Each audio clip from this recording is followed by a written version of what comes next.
Okay, so for 26, they say Nina has some nickels and 9 pennies in her pocket. Her friend Maurice has twice as many nickels as Nina. So Nina has, assuming n is number of nickels, Nina has some nickels, all of which are worth 5 cents, right? We'll do it in cents, right? And she has 9 pennies, but that's 9 cents, right? And then her friend Maurice has twice as many nickels as Nina. So he has 5 cents times 2n, right? Or 10n, right? 10n. So how many nickels does Nina have? Show all your work. Okay, the total is 84 cents. So we have Nina's, which is 5n plus 9.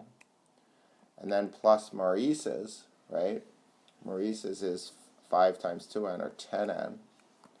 That equals 84 cents, right? We're doing all this in cents.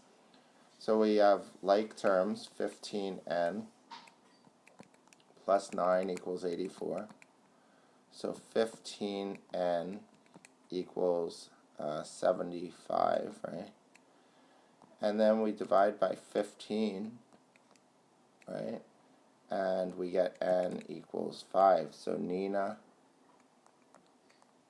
has 5 nickels.